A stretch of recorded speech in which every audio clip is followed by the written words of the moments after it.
Leadership, that makes the difference. I hope most of you know whose advertisement it is. From this advertisement, it is clear that the success or failure of any business or industrial or service concern depends to a great extent on its leader. This advertisement will also give rise to some questions in the minds of the people like, what is leadership? Why it is becoming so important in running today's organizations? Is there any research done in this field? What are the different styles through which one can lead his or her own team, so on and so forth. But because of time constraint, we may not be in a position to discuss the concept leadership in depth, but I will take this opportunity to give an overview of the same to you. Coming to the first aspect, that is, what is leadership? Leadership is nothing but the ability of a manager to induce subordinates to work with zeal and confidence for the achievement of the organization's objectives. According to Kuhns and O'Donnell, leadership is the ability to exert interpersonal influence by means of communication towards the achievement of a goal. According to George or Terry, leadership is the activity of influencing people to strive willingly for group objectives. In the words of Alfred Betty, leadership is the ability to secure desirable actions from a group of followers voluntarily without the use of coercion. From these definitions, you can even draw certain characteristics of leadership which are almost self-explanatory. Coming to the most important characteristics of leadership, the first one is leadership is the process of influencing. But here the followers should follow the leader voluntarily or willingly. One more characteristic of leadership is the leader should motivate or stimulate his employees for the achievement of the organization's objectives. The third characteristic of leadership is the leader should be able to create confidence in the minds of the subordinates or his employees about their jobs and their importance in the organization. And one more important characteristic of leadership is the leadership is situational. That is, the way in which a leader is acting, either in a democratic way or an autocratic way or free rein way, that depends on the situation in which the leader is functioning. Coming to the next aspect, that is, why leadership is gaining so much of importance nowadays. In today's liberalized scenario, unless the organizations compete globally, the organizations cannot function effectively and efficiently. What is required for this is building the people and binding the people together. In this team building and binding process, the role played by a leader manager is enormous. That is why in his famous book In Search of Excellence, Tom Peters mentioned that every company which maintained excellence over a period of time, it has done so because it has a leader or two who transformed it from a bad shape into an enviable one. How a leader can achieve this team building? This can be done by initiating action, by providing proper direction or by providing proper guidance, by motivating the employees, by creating confidence in them, by building the morale, so on and so forth. As the competition is increasing day by day, the necessity for fulfilling all these activities and as a fallout, the importance of leadership is also increasing nowadays.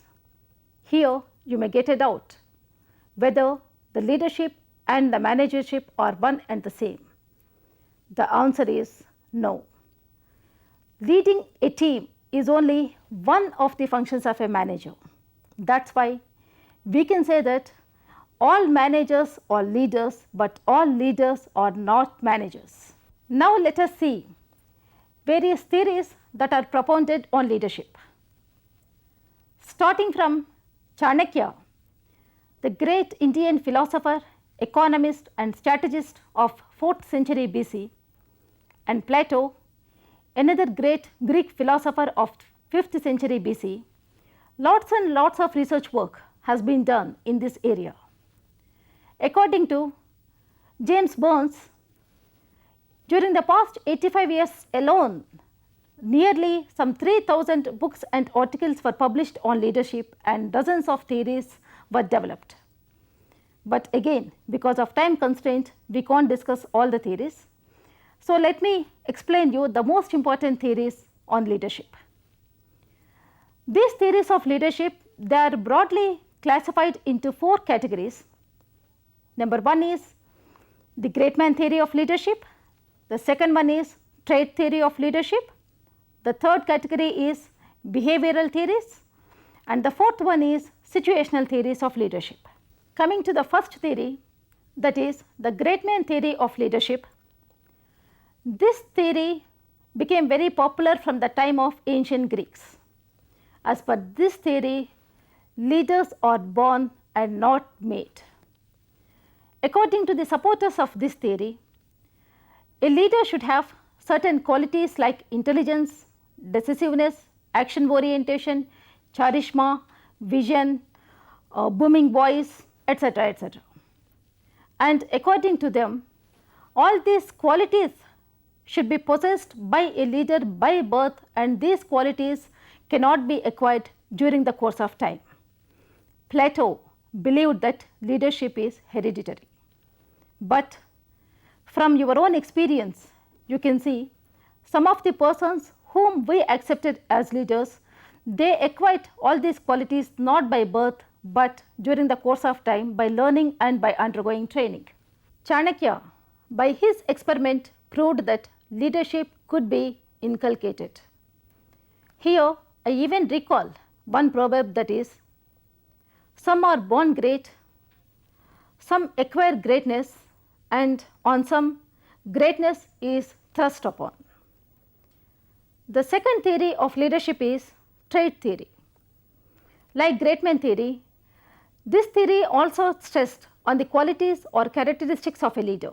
The main difference between the great man theory of leadership and the trait theory is, according to the great man theory, all the qualities or characteristics should be possessed by a person by birth if he has to be accepted as leader by the society. But whereas according to the trait theory, these qualities can be acquired over a period of time. And here again lots and lots of research has been done, and so many characteristics were listed out by the researchers, the qualities or characteristics which should be possessed by an individual.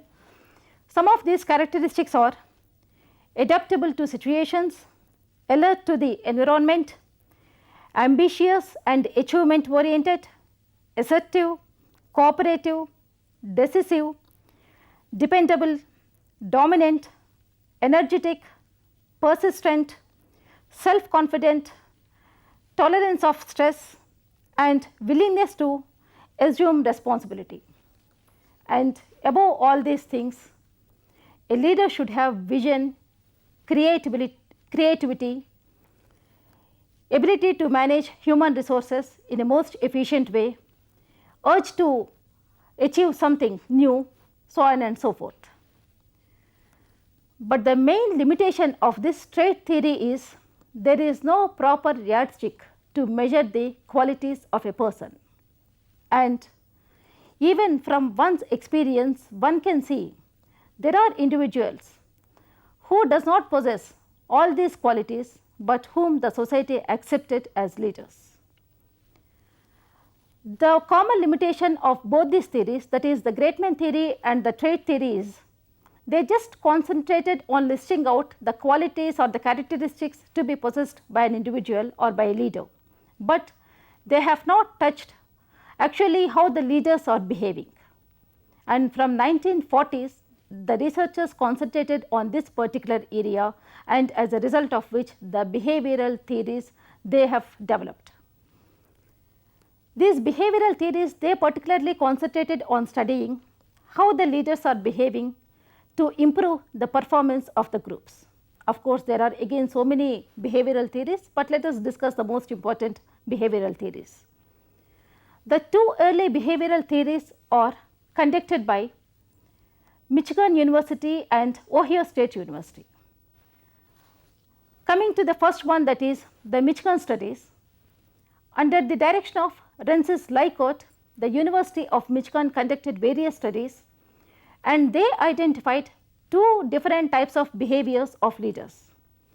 The first pattern is job-centered leader behavior.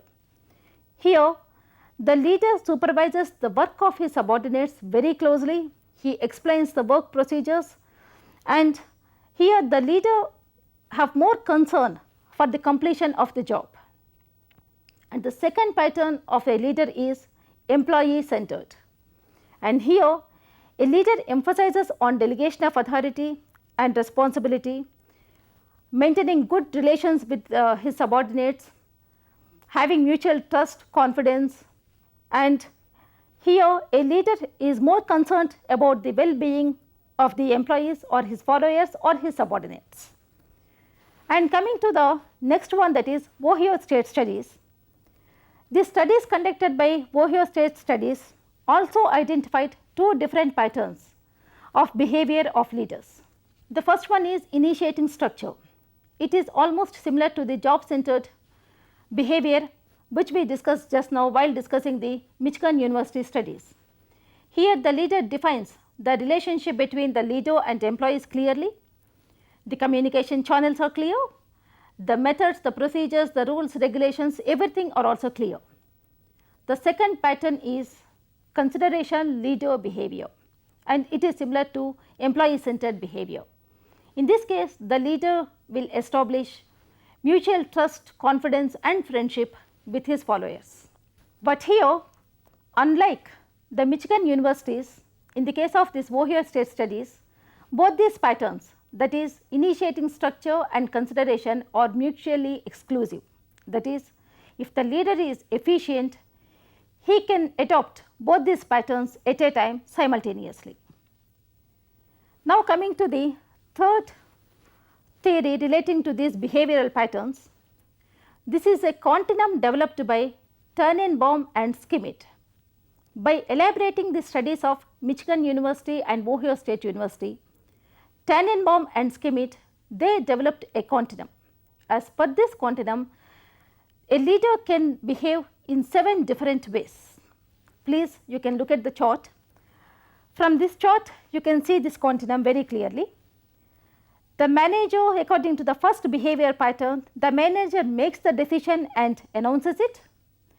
The second pattern is the manager sells decision. The third pattern is the manager presents ideas and invites questions, but here the manager will not change his decision, he will only invite questions from the subordinates. The manager presents tentative decision subject to change.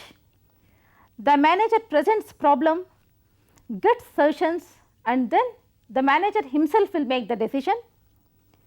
The sixth pattern is the manager defines limits, asks group to make decision, and the last, and that is the seventh pattern, is the manager permits subordinates to function within the limits defined by the superior. That is, here the limits for the subordinates will be prescribed by the superior but not by the manager.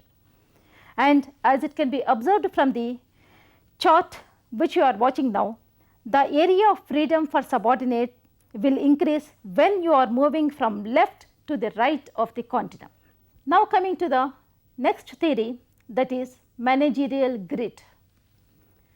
Robert Blake and Jenny Moulton, they developed managerial grit after taking into consideration the concern of a leader for both production as well as for the people. They have taken a 9-point scale to judge the concern of the leader for both production and the persons. You can watch the figure which we are depicting now. Here actually 5 different situations are identified on this chart, or 5 different positions are shown on this chart. If the position is 1-1, that is impoverished, here that means that the leader has little concern for both production and people. If the position is 1-9, that is country club, that means that the leader has maximum concern for people and less concern for production. If the position is 9-9, that is team, that shows that the leader has maximum concern for both production as well as for the people. If the position is 9-1, that is authority, obedience or task, that means that the leader has maximum concern for the production and less concern for the people. And the 5-5 position, that is organization man management, which is also known as middle road, it indicates that the leader is trying to strike a balance between the production and the people. But of course, the preferable behavioral pattern is 9-9, that is team, that is having maximum concern for both production as well as for the people.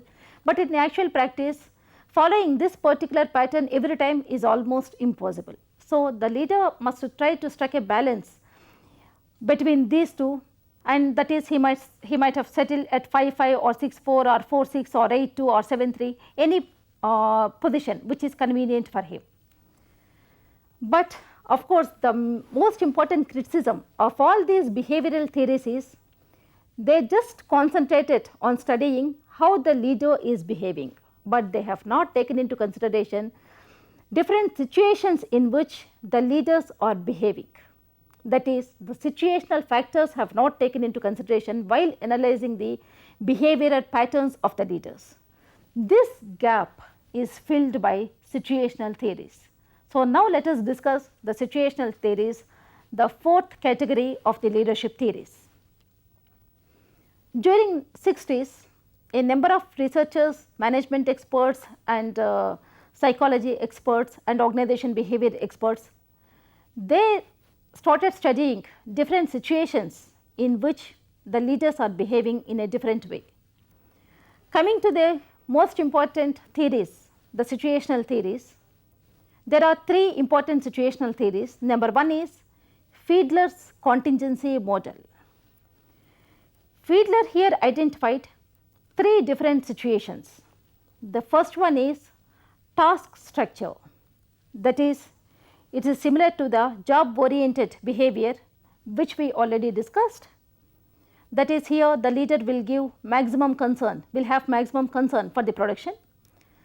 The second situation is leader member relations, that is the relationship that is existing between the leader and his subordinates in the organization, which is similar to the employee centered approach. And the third one is position power, which the leader is enjoying in the organization. Fiedler also developed a questionnaire to measure the degree of this task or relationship motivation. The questions, of course, the question is just before you, we are depicting the questionnaire. The questions relate to various aspects like whether the leader is friendly or not, whether the leader is pleasant or not, whether the leader is cooperative or uncooperative and like. The scale ranges from 1 to 8. If the score is low, then the leader will be the least preferred co-worker and vice versa. That is, if the score is high, he will be the highly preferred co-worker. Fiedler identified 8 different combinations of these 3 situational factors. So, depending on a combination of these factors, that is, all the 3 situational factors may be positive or all the 3 situational factors may be negative, or 1 may be positive and 2 may be negative, or 2 may be positive or 1 may be negative. Like that, Fiedler identified 8 different combinations of these 3 situational factors, and he has to decide or the way in which actually he is behaving, that depends on how these situational factors have taken place in the organization. Now, coming to the second situational theory, that is the path goal theory. This theory was developed by Robert House and Evans. According to this theory, the leader is responsible, he should help the subordinates in achieving their personal objectives also. If there are any obstacles, if there are any hurdles in their way, that is in the way of the subordinates which will hurdle them from achieving their personal objectives, the leader should help them by clearing the way. That is why this theory is known as path goal theory. Here the leader can behave in 4 different ways. The first one is instrumental or directive behavior. Here the leader will plan, organize, coordinate and control the activities of the subordinates and help them to achieve their personal objectives. The second one is supportive behavior. Here the leader will extend only the necessary support for the followers and help them to achieve their objectives. The third one is participative behavior. Here the leader will involve the subordinates in decision making. He will extend the necessary information with him. He will take the suggestions and the opinions of the subordinates into account while taking a decision. And the last one is achievement oriented. That is, here the leader will fix very high standards for the subordinates and ask them to achieve these tasks. Which type of behavior, whether it is instrumental or participative or supportive or achievement oriented, that depends on 2 different situational factors. That is, one is characteristics of the subordinates and the second situational factor is characteristics of the work environment. For example, if the subordinate is capable of achieving anything, then the leader can adopt achievement oriented behavioral pattern. If the capacity of the subordinate, if it is limited, then the leader can follow either the instrumental behavior or supportive behavior. But whatever may be the behavior pattern he is following, that should result in improving the performance of the group, because after all the proof of the pudding is in its eating. Now coming to the last theory relating to the situational theories is, it is BRAOU MBA model of leadership. This theory concentrated mainly on the decision making function of a leader.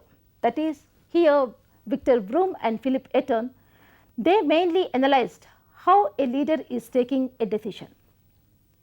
They identified 5 different types or 5 different styles in which a leader is taking a decision. The first style is autocratic one. Here the leader will take a decision himself with the help of the information available with him. The second style is autocratic 2. Here the leader will collect necessary information from the subordinates and then he will take the decision. Third style is consultative 1. Here the leader will consult the subordinates but individually, and then the leader himself will take the decision. Consultative 2. Here the leader will discuss with the subordinates as a group and then the leader will take the decision. And the fifth style is group. That is, here both the leader as well as the subordinates, they will sit together, discuss the problem thoroughly and then the group will come to a consensus or the group will take a decision. Which style the leader may follow, whether it is autocratic 1 or autocratic 2 or consultative 1 or consultative 2 or group, that will again depend on certain situations like the importance of the decision in the organization, the information available with the leader, the time available with the leader, the commitment on the part of the subordinates, the scope for acceptance or rejectance on the part of the subordinates and the like. So, from all these theories, I hope you might have understood that normally the leader will behave in 2 ways. One is an autocratic way and the second one is democratic way. In the case of autocratic leader, all the instructions or communications or the information, it will flow from the leader to the subordinates and no information will be flow from the subordinates to the leader. Here again there may be strict autocrats or benevolent autocrats or manipulative autocrats. In the case of democratic styles, you can see from the figure which we are showing now. In the case of democratic style, the flow of information is 2 way. That is, the information will flow from the leader to the subordinate and also from the subordinate to the leader In addition to that, even the subordinates will also will communicate with each other. In addition to these two different styles of leadership, there is another style which is known as laissez-faire or free rein, which is coined by Kurt Lewin.